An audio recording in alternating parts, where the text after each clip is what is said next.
Welcome back. We're on week 2 of getting this book started and rocking and rolling.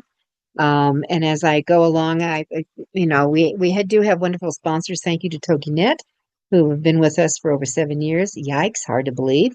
21 million downloads of our shows over this time.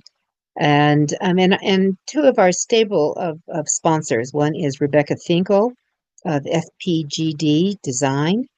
And she does amazing work. So Rebecca at fpgd.com, and then Nick Zellinger, also both are award-winning book designers, cover designers, interior designers.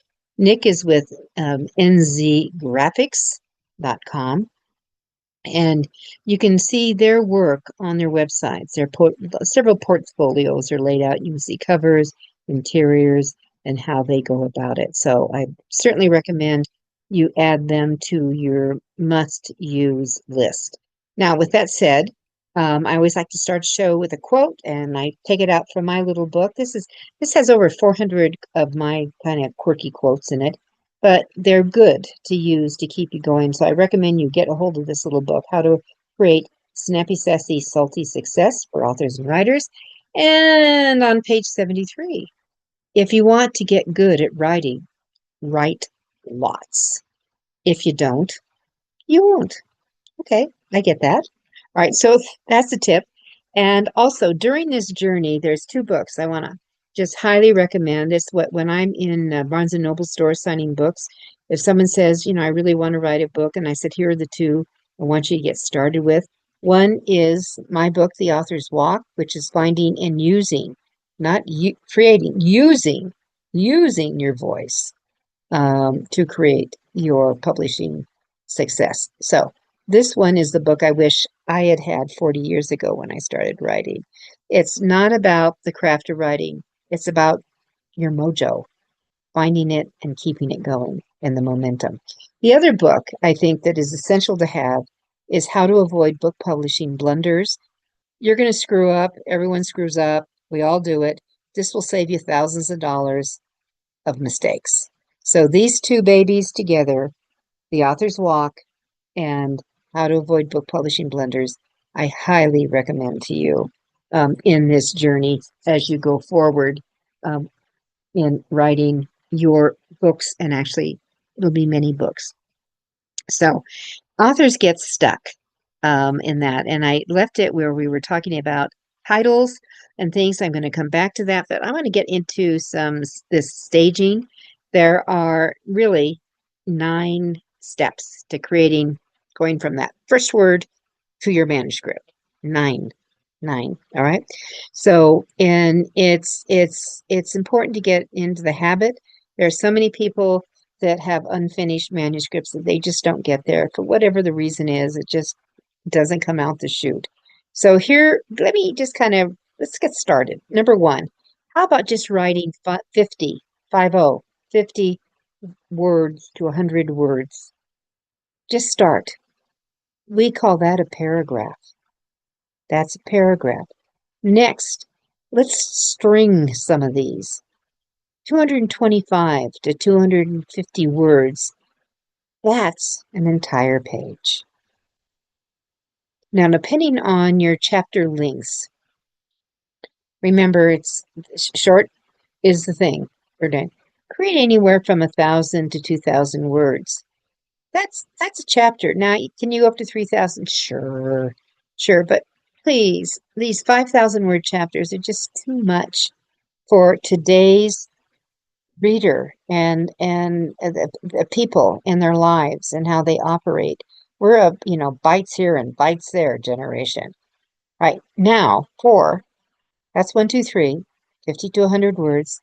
Next string 225 to 250 words. That's a whole page. Number 3 is let's create a chapter and let's bring together 1,000 to 2,000 words. Now you're on a roll. Let's expand your creativity a little bit. I love that. How many chapters do you think you need? I've had books come into me to work with clients that have been 6, 7 chapters and like 80,000 words. No. That's going to be 40 chapters by the time I'm done with it, because it's breaking up, it's moving around, it's making it better for the author reading that you have. But in this creativity, let's go with, sometimes we're going to have some, maybe 2-page chapter, and some maybe 5 or 6. Perfectly fine. I just want you to write, but just start thinking about it. Now, in between these writing spurts, and should you be writing every day? If you can, but again, life gets in the way. But if you could find 15, even 20 minutes of just, or dictate it into your phone, into the notes section, transcribe it over. That's another way to get it started on that. I use, again, as I mentioned last week, sticky notes. I carry sticky notes in my purse. I have pads in my purse. I carry that stuff with me. So, because I never know where I am. I have been at a stoplight and something will hit me, and I can just scribble a word. So I have a trigger to come back to. So this is what I do. So in between these spurts of writing, I'm a spurt. I write in binges when I'm really writing. In between these binges, I want you to read. If you don't read other people in your genre, or just read, you are zapping your creativity and your production. You gotta read, and it will make you a better writer. I promise you. So, next step is you're going to rewrite and edit. But wait till you've got a block of this done. Otherwise, if you try to go, I know some people would edit every day. I don't. I leave it and then I come back and I do it in bursts. So I have a flow going on. Again, you do what works for you. Then I would suggest, as you now are in this process of maybe starting to start some rewrites, is okay, so are there some pullouts I could do? Those callouts I was talking about last week. Then I would just duplicate it and drop it in a several paragraphs above, as when it's laid out, whether it's wrapped around or whatever in the format, it serves as a tease to go forward. I remember one time someone saying, "Oh, I loved this book. I couldn't believe it. I read it in half an hour." And you know what they did? They read all the callouts. Well, no, that wasn't the intent. But he said, "I love the book." All right. And then always think about, when you're writing, who that idea reader is. Is it Fred or Susie you're writing for? Who is it out there? And have that. Now, should you be showing a lot of your writing to other people, like a beta group or input? Maybe. But here's kind of my rule is, are they readers of your topic? Because if they're not readers of your topic, the feedback they could give you may be irrelevant. Now, it could be, this thing is loaded with edits. The grammar is the pits. That's a little bit of the different thing. I'm talking about concept here on that. But you want to have some feedback and get it on. And then when you finally have this manuscript all put together, then you can show it out to some people. But I want you to congratulate yourself, because you do have a manuscript. Now it's your working manuscript to go forward with. And I also wanted to say here that if you're needing to do research, as you're starting to write along, you're going to have to put some time limits, because you can research something to death. If you're a perfectionist, you can kill your manuscript. That can all be taken care of when you are done with it. And then you bring in other outside editing editing individuals, editing editors, okay? You bring those people in, and they come in with new eyes, but they're going to be looking at the grammar and the punctuation and the typos. And believe me, they're going to be there. You just have to keep working on it as you go back and forth, right? And then, but now you're starting to move ahead. Oh, I'm going to have a book. I better get ready. Marketing is another animal. We've done a gazillion things on marketing. But but one thing I would like to recommend to all of you, and I probably will kiss back on this before by the end of the last session this month, is that I would love to have you be gutsy and change and add an email signature to any emails that you sent out. And would you add that you are an author and whatever else underneath your name, and that you're the author of the forthcoming novel or career book or whatever will be available next year. And let's just go for it. All right. So that's my tips for today. All right. So I said that we would come back to when we came back for some of the title talks. Um, and again, where I wanted you to research your titles was on aminstitute.com under Headline Analyzer to see how it came about and how it scored. You're looking for a score of a minimum of 30 by changing. Oh, secret sauce. Here's another secret sauce for you. And I'm going to get into tools, but let me give you this one right now. That one of my favorite awesome online thesauruses is Word Hippo. Word Hippo. So WORDHIPPO.com. It's free. And they give you different words if you're trying to use your word as a verb, an adverb, a noun, fill in the blank. But they give you so much to use from. If you're feeling like, oh, I'm stuck here, Word Hippo is going to be your buddy. All right. So, with that said, what your book is about. If you have a book that is fiction or nonfiction, let's start there. Let's start with fiction. Short would be best. If you can get a one word title for your fiction book and have a paranormal novel or whatever it is underneath it, or a novel, or romantasy underneath it, people know what it is. Okay, you don't need the subtitle.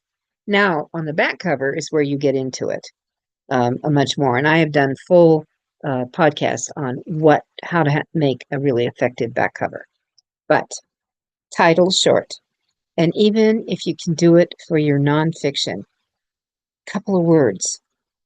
It's the subtitle where the power is. So your title is like the headlight going around and around and around. Come to me, come to me. The subtitle is the promise that you're going to deliver with your wise words uh, between the covers for a nonfiction book. So if it says how to, or it implies how to, it's much more successful for nonfiction. So, titles that were very successful: how to win friends and influence people, how to get the job you really want and get employers to call you. My book, The Confidence Factor was at top. It sold 250,000 copies. The Confidence Factor, the subtitle was How Self-Esteem Can Change Your Life. So that was the promise. We're going to show you how to build up your self-esteem. All right, so and then other short time, The Tipping Point, Malcolm Gladwell books, all are short, but then there was always a subtitle underneath them. So that's what you're looking for here. Now, who could help you sometimes besides, your ethnicity? Hey, I used to get more ideas standing in line at the grocery store looking through the National Enquirer or Cosmopolitan. Those people who write those headlines get a gazillion dollars because they're written to pull in the emotional gotcha. Okay. Just scan them. Can you use some of those phrases and substitute in your keyword? And ta-da, you have them. Okay. So always check what's going on and then take a look at bookstores in that, and you'll have a huge amount of fun in this process. I promise you, in that. So get the feedback, and then you go on. So let's move on with what we're doing in our second week here, besides the titles and that arena. And then what we'll have this is if you want to look for, I mentioned hashtags on the resources page. I've got a great handout with a whole bunch of hashtags and I have hashtags for every day of the week, right, to use. And from hashtag Mindful Monday. If you're a kitty cat person, you have 2 days in the week. Meow Monday, where you could do an image with kitty cats on it. That you could promote that you could have. It just goes. There are people who just follow me on Monday. There are people who follow Hatter Day. When I'm doing anything, any promotion that's going on over a weekend, I would be using hashtag weekend, hashtag Catter Day. I would make sure that I would have an image of some sort with a kitty cat in it. Just little tricks that you start realizing when you do that. But there is going to be on this area, you will have hashtags. For example, I'm going to show you what this looks like. Let me reach for it. So you're going to see this at the top of it. You see that? And it's going to have hashtags going through, going it. Now, see this pooch? All right. There's Wolf Wednesday. That I could use that guy. I always kind of liked him on there. But what you have is like on these areas that you would have special hashtags that would look for example, I said Monday. So there's Motivational Monday, there's Mindful Monday, there's Monday Fun Day, there's Monday Memories that are very common. I told you about the Meow Monday. There could be Marketing Monday. For me, I would be using hashtag Marketing Monday if I'm putting something out about a publishing book. 2, Transformational Tuesday, or shortcut it, hashtag TT, right? Tip Tuesday, Travel Tuesday, Good News Tuesday, Trendy Tuesday, Tuesday Treats. All right, so if Tuesday Treats or if you got a cookbook or if you have something going out about eating where you are, Tuesday Treat is for that kind of follower of that hashtag on that. Wednesday Wisdom or Wisdom Wednesday is used very often. If you want to go back down memory lane, you could go way back Wednesday. That is common to use in those areas. And you can do, we have Howl Wednesday and Woof Wednesday for the dogs. And we know Wednesday's known as Hump Day. Just, okay, I made it through. I'm going to make it through this week. Hashtag Hump Day on that. And then Thursday is Throwback Thursday, Thursday Vibes, Thursday Thoughts, think Positive Thursday. Those are all huge hashtags. And when you have more than one word, by the way, like Thursday Thoughts, there is no space between Y and T for Thursday Thoughts. You make it all together. And then Friday, you've got everything from FF or Follow Friday or Feature Friday to Funny Friday to Friday Reads. For me as an author, Friday Reads would be a good thing to share about a book. And then I have a cookbook. I'm in the middle of writing my second cookbook right now and going through that. So Foodie Friday is one of mine that I would be using for me. And then the weekend, hashtag weekend, for sure. You would get into that. And then you could do SS for Selfie Sunday, that's known for that. There's Saturday Swag, which is to tag products if you want to promote something else. If you want to do a shout out for someone, Shout Out Saturday is used. Or if you're working out, there's hashtag Saturday Sweat. All right, so you have then, there's also Sunday Read is very popular during that time when people are reading, maybe not working, although some of us work all the time. But anyway, hashtags, very important, very popular to use and being put all together that we would have. So you want to make sure that you have something going along in that arena that you would have it. All right, so I said the first week was 1 for the money. This is 2 for the show. Okay, so we have to, this is hashtags is part of the show. Knowing what to use. People still are confused about hashtags. You just need to think you have this house called the hashtag house. And the bathroom is a room, the living room might be a room, the family room could be a room, the kitchen's a room, bedroom's a room, um, that kind of thing. All right, back deck could be a room, but they're people who will congregate in those rooms with a common interest. That's all a hashtag is. And it's the pound sign, no spacing involved. And you can look up, as I said, you can go to hashtag generator. You can just do a Google search for hashtags to use for Instagram, for Facebook, for TikTok, for any of these kind of things. And hashtags to use for a topic, and you can literally pulse down stuff free, and it'll help you on that. So this is all about reaching more eyeballs on what you do in there, in that. So this is the good thing that I am all for taking advantage and doing on that. So that's exciting. All right. So we've got that going on. So those are your hashtags. Now, what are your keywords? Now, how can, there are certain, you can, Google can help you find keywords in that area. But also, I'll tell you, the people who are writing in your genre will help you with your keywords too. Now, there's entities called keyword search that you can go for. You can do, again, back to the Google, best place to find keywords. And it'll go into different areas, and you're just going to have to search. And I have to remember for any of these free sites you go to, because I got zapped. Is that I opened up the door that someone, you can end up downloading something you don't realize. And so you must be so careful. And so I would just put a little caution, put a deal out so you have locks on your certain files no one can get into unless they have an added layer of keywords that you put in, right?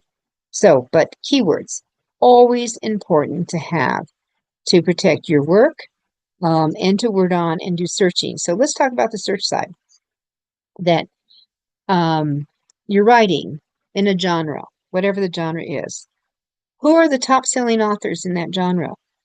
Not sure?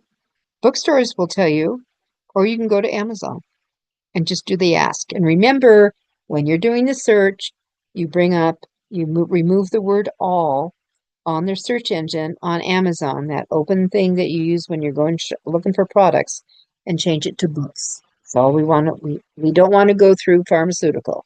We do not want to go through electronics. We're into books. So bring that up. And then who are the best-selling authors in your genres, right?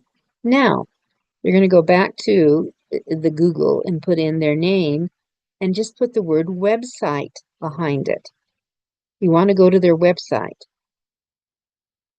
You want to look at the first 2 to 3 paragraphs on their homepage.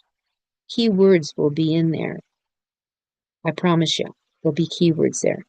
The next thing is you want to look at their icons, what social media they're on, because this is something you need to do too. What social media they're using. That will let you know and they'll just do it by icons. And by the way, you should be following them. So bring that on, and then you'll have, what social media you should be using. If the bestsellers are in those areas, that's a good hint. Okay, so you have those together. Look for phrases in those opening few paragraphs. Those are things that you're going to be wanting to duplicate and go along. Have you do that. And then, and again, do the search trick I told you about last week on Amazon itself. So you have that to do that, and you bring that in. Now, sources, you can have a lot of sources in there, and that you want to, and I'll tell you why this is kind of a fun thing that we did.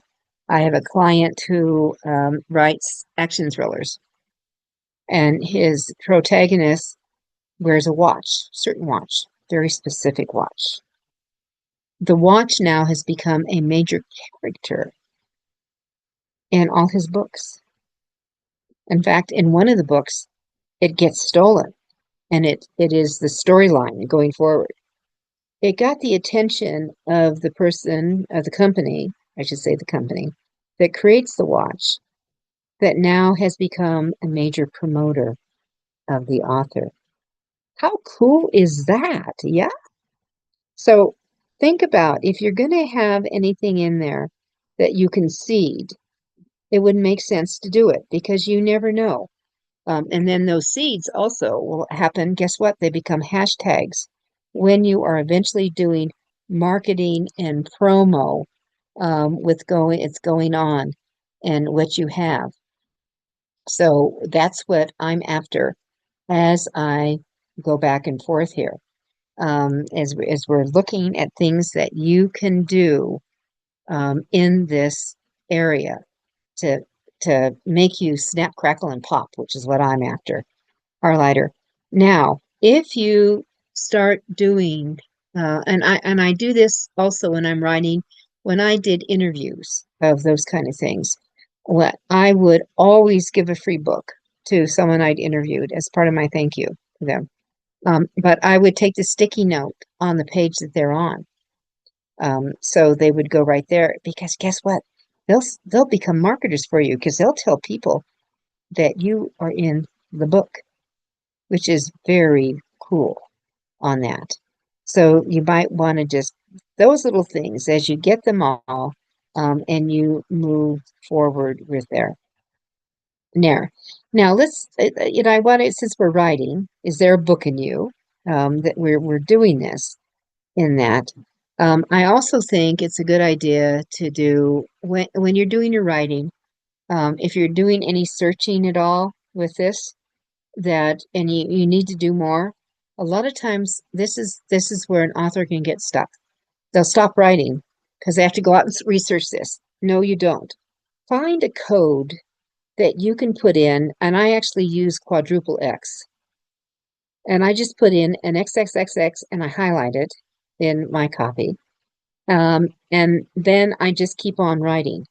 And that tells that then I can go back in and do research when I'm finished that chapter or the book.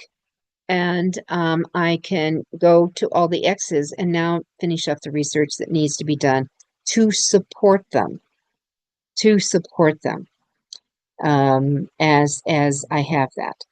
So that's what I'm after in that. Just a little trips that you can move on because if you start going down the rabbit hole of getting more information or doing the latest updated stats on something, if you're writing a business book, stop.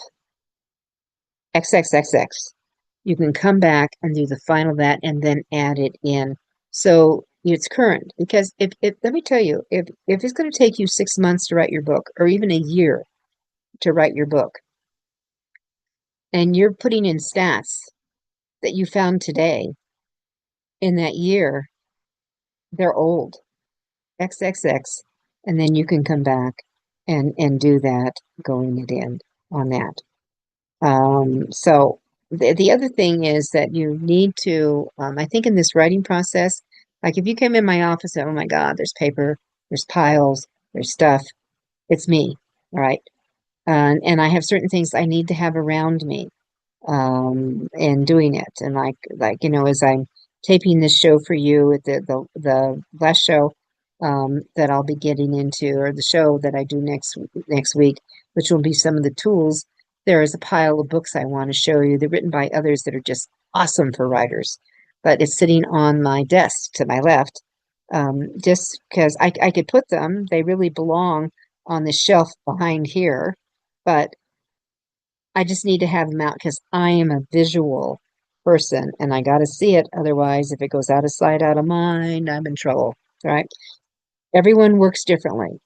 So don't let someone tell you how you must work or how you have to work. You have to work the way you work and bring it together. All I can do is give you ideas, tell you what works for me and which could work for you, but it may not. Sticky notes work for me really well. For other people, nope, they want it detailed, they want it that. All right, and that's fine.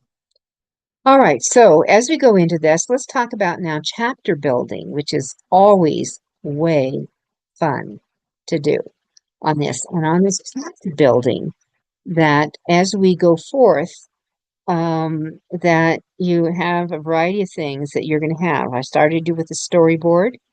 Hopefully you downloaded that from our website, so you have that to get you started on it. It's under the resources tab on thebookshepherd.com. And that you've thought about maybe doing the spread out. And hope you get those 3 books I recommended to you, the AuthorU book, which is the workbook. And knowing that, when I wrote that 5 years ago, things have changed on that.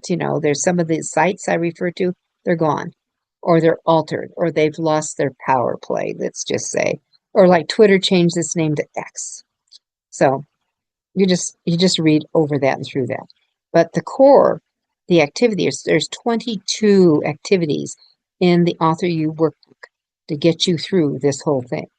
There are in the Author's Walk, that just is kind of, you can settle down and just chew over. And some of those chapters are 1 page. Okay. So and then the Blenders book, which you just know, that's the one you can put on your back shelf, knowing that you've got that as a resource. All right. So with that, let's start your chapters. All right. Your chapter 1 is going to be, it's the beginning. You set the stage. Where does it go? Your chapter 2 through whoa is your story continues, whether this is fiction or nonfiction.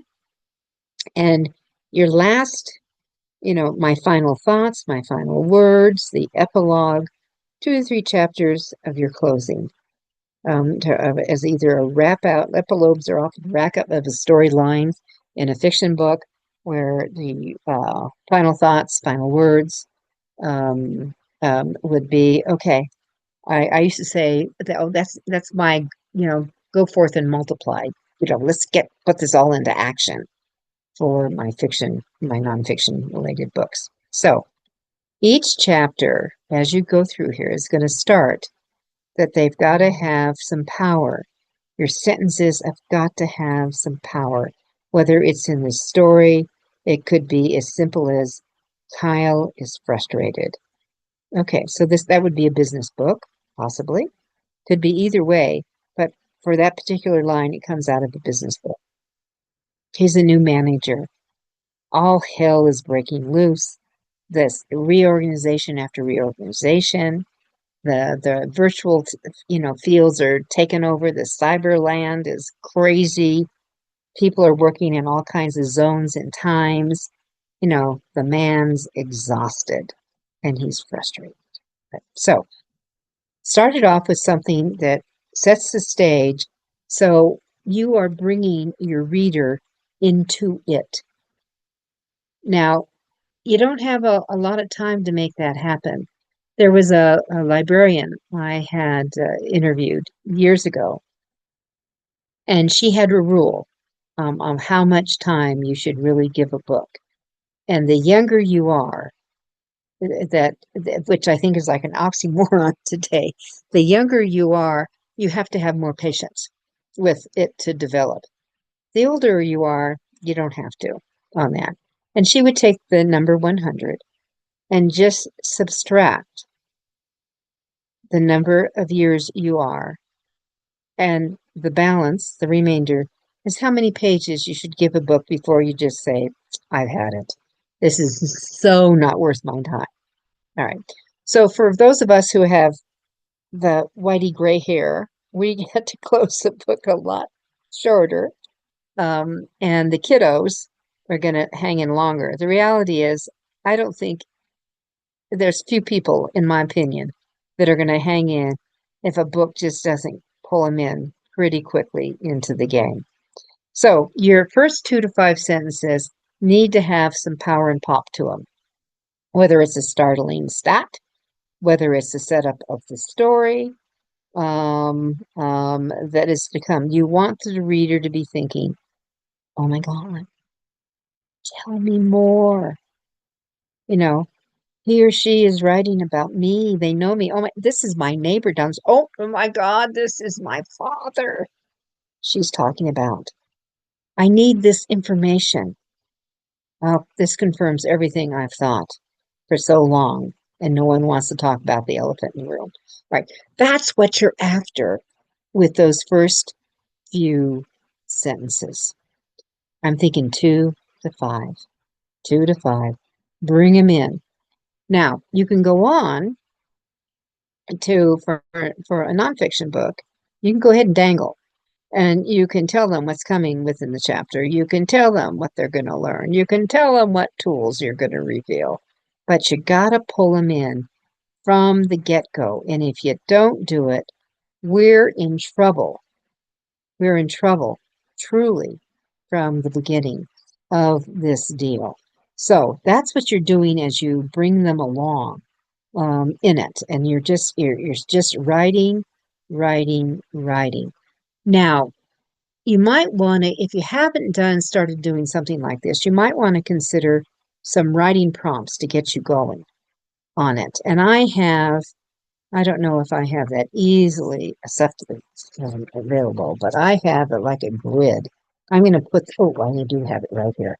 I'm going to put this grid up on the resources on the Book Shepherd to get your writing juices going. Okay, and it's going to look like this. Okay, and it's got a grid. So you've got 6, you got 4 across, and you've got 1, 2, 3, 4, 5, 6, 7 down. So we have 28 different phrases, all right, in each box. And I tell people just to do the magic, close your eyes, go down, and what I landed on, was the box that said Italian, museum, and sex. All right, so here's the exercise. I would do a 5-minute, no brain thinking, literally, and just start writing. But I have to use one of the words in my first sentence and the other 2 words by the second paragraph.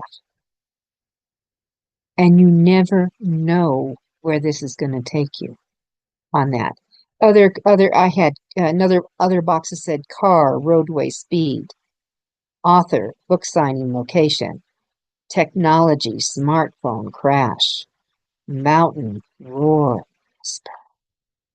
moose, Christmas, old jammies, kiss, chocolate, taste, kids, bubblegum, roller coaster, camera, ugly tie, babe, sneakers, airplane, tickets, passport, music, cocktails, candies, cat, hair, window, frog, pond, lily pads. Download mine, do the close your eye, and just let your finger land on one of them. And the second time it was Moose, Christmas, and Old Jammies came up for me. And just start writing, knowing you have to use those 3 words, those phrases, within the first 2 paragraphs or sentences, and just let it take off. Now, why would you do that? Because it's remember, it's spooky, it's kind of fun, it's goofy, but also it gets your juices started, warmed up, and you get going. And that's what you want to do. You want to get going so you can do this, so it will take it all together in the process. That's the power of it on it. And that's what and then, okay, then you're ready. Then you're ready to settle down. Okay, I'll let you go get a cup of coffee. I'll let you go get a, mug of tea, or it could be, or wine, or I have a client who has malt scotch. It's he's right. Whatever. It doesn't matter to me. But you're going to settle in. You are now going to work. And you'll put it together. It's the author at work. Do not cross. So that's the power of starting to put all of it together and making it happen. And it's really kind of exciting in the process. To me, it's exciting to see what happens. And I've told you, when I have done that 5-minute process, I have really come up with some goofy stuff. Really, I can't believe I wrote it type thing. on it. But by golly, I did, as I went through it. So when we're looking at this side of it, what we want to do is think about, I want you, if you haven't done a bookstore visit like I suggested, this would be the time to do it. Let's go over there and do it. You want to, if you're an outliner, let's start that outline and get that going. Let's play around with some titles. Remember, nothing's in concrete now. You're just playing a little bit. You want to get your writing juice going, and that. You want to think about those phrases that you could use for your influence as you go forward, which is kind of cool. And I want you to go back to do some rethinking of your visiting of all of the stuff that you have, which is really important, that with your sticky notes, as you thought. So there's just so much in this process. That layouts that you're go back to the story. I want you to go back to the story layout and remind yourself who you're writing for. What are the benefit are you bringing to them? What use do you need to keep around to keep it going for you in this? What's that big reward that you're going to get when you finish a chapter or the whole book? How are you going to celebrate? I'm a big believer in celebrating. It's so important for you to really know what are your triggers that pull you away. And it could be a TV show. Uh-oh. It could be so much, you're falling in, that you're going. So just be aware of all of these things as you go along. Now, the other thing is that, I think as you're writing that, when I first started writing, I did everything in a huge expandable folder, like one of those 30-day jobbers, big, and articles I'd pulled, anything, any notes I had, and I started grouping them like a batch. I started grouping them in kind of the synergy, what kind of belonged together, and I started dropping them in, and then I would put a label up, and guess what? Those became chapters. And then when I was ready to start really, if this was my pre-work, when I was ready to really start writing those chapters, right. I would pull one of those whole file sections out, and I would just kind of chew over them. What do I have here? And then, for me, my first books were dictated. Now, there's a lot of voice-activated software. Probably your computer has voice-activated all of it. If you haven't discovered that, you could certainly go into whatever, or Word. And let me just say this: please do this on Word. On that, when you move your book to a book designer, they want Word documents, not PDFs, not some of the old stuff. I want you to get it into Word. When I'm working with my clients, we're always on Word. We share Word going back and forth.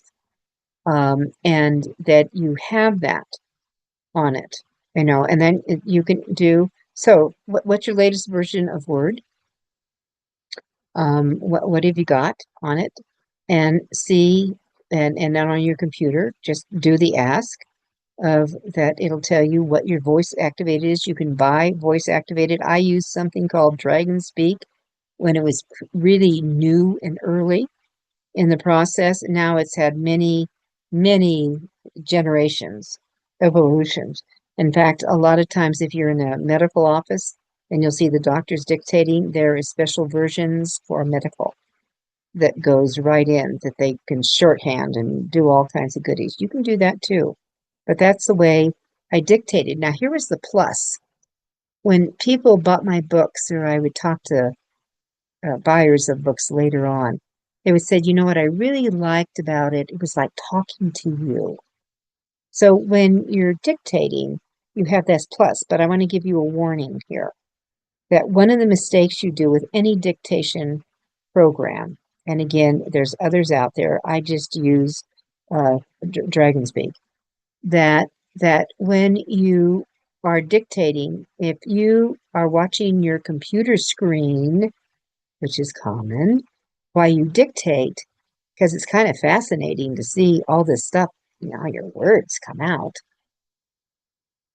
You'll want to stop and then edit. Uh-oh, they misspelled this. Oh, uh-oh, no, this doesn't sound right. This is gobbledygook. Don't. You do not look at your screen. Put a sheet over it. Put a napkin over it. You can even black it out while it goes through, but do something because it's going to stop you and pull you back, and that's not good. All right, so just to remind you, for this whole thing on it as you go along. Now, the next thing is that I want you to, this is kind of a fun thing to do. Sometimes you don't know what you're missing in the book that you're writing. This would be for my nonfiction authors.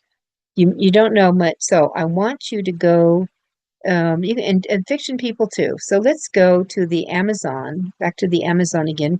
Click on the books and put in books in your genre that seem to be selling, but you want to go down to see and read the 1 and 2 star ratings. And now you might think of, I've lost your mind. You've lost your mind, Judith. No, because you want to see what people are complaining about. What's missing? What's lacking? If someone gives them a 1-star review because it came and the cover was bent from the shipping, that doesn't count on this exercise. That won't count. You want to look, is there something missing? I mean, is it really lacking editing? Because people will put that up. Also, look at the contents page. Now, it used to be called table of contents. Pretty much it's called just plain old-fashioned one-word contents. I want you to scan over it and see what's included. The nonfiction book. See what's included to see, oh, did you forget that? And by the way, I was working with a client on a personal finance book. And I went back and I looked over. I was actually looking because I had written finance books. And it was like, oh my God, she forgot a chapter dealing with credit reports and checking all this out. And so we had to get that in there, right? So we had to get that in there. So the competitors is a good thing to do. All right, so here's what I want to talk about, the body of your work.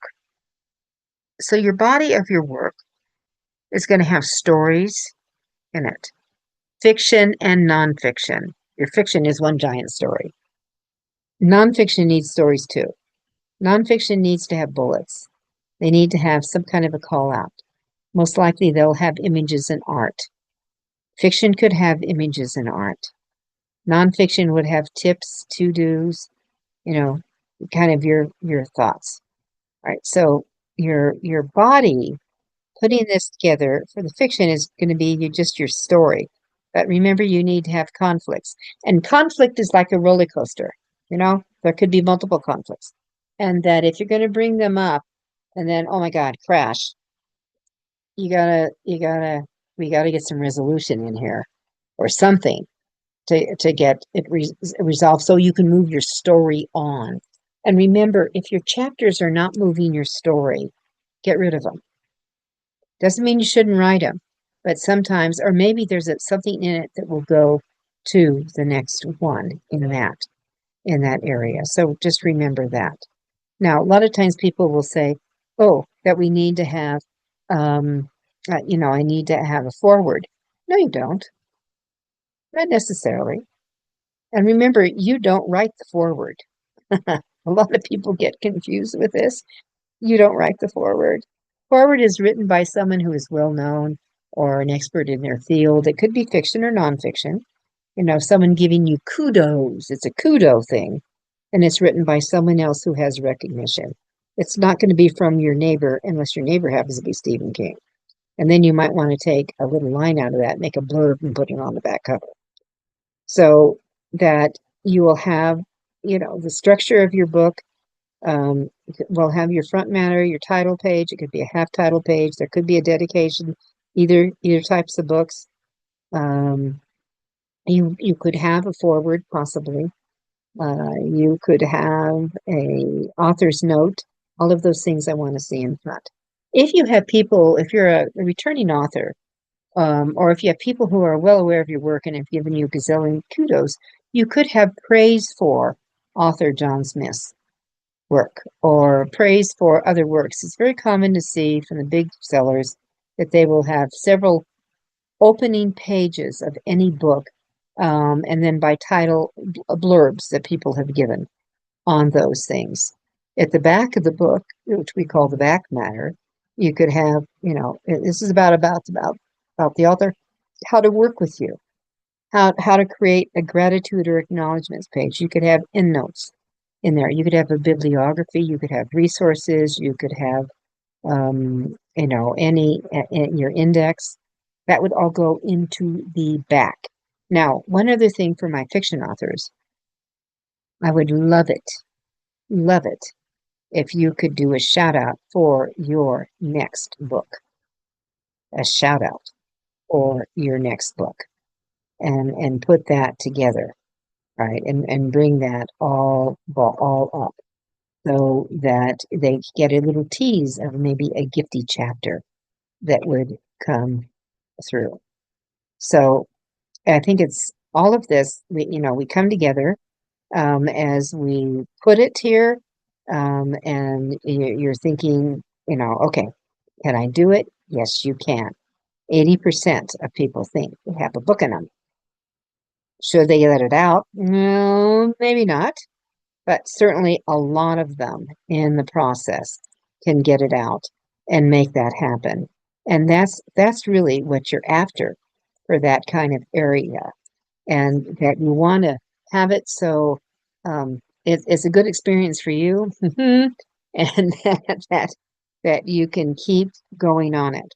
So as we've gone through here, that there's just a boatload of stuff that you can go through in the process, that will take you into another level.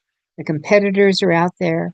I want to remind you that it would be, if you haven't set up, I mentioned it last week, to have just a book folder underneath it, other folders within your book folder. One would be for marketing, that's going to be the stuff to come. One will be for art, that would be included, or photographs or anything like that in your book. One should be a folder that says old, that, after you've gone through stuff and you've done rewrites, get rid of it. One of the big problems that we see so many authors do, especially newbies, is they keep reworking the old stuff and they don't keep it in a new file. So if I was working with you, for example, and you sent me a Word doc and we worked on it together to make changes, I would send it back to you, and it would have whatever today's date on it, it would do, and it would say probably raw, to let you know, oh, now we have tracking on it and we have raw in here, and I would send it to you. That's the one I want you to work on, not the one that you sent me before. We're done. Put it into the old folder. Get it out of your sight, because this is where screw-ups start happening. And then you have that coming into play. All right, then we keep going back, and then pretty soon, as we keep working on it, it's going to go from raw to clean. All right, we've accepted everything. We're now focusing next chapter or next section of the book. For fiction, we usually work with big sections at a time. It could have 10 to 20 chapters in them.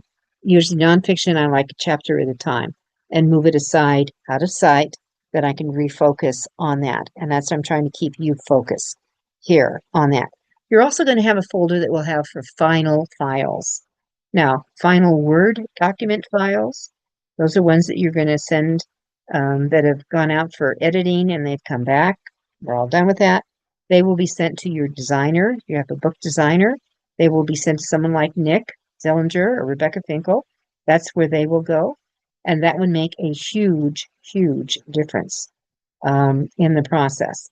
And then what you do is you take it from there, is Then when it comes back, it's going to be coming in PDFs. When you have the final PDF, because there's going to be another edit read on a PDF. When you have the final, then that goes into the final files. That's where your EPUB will go.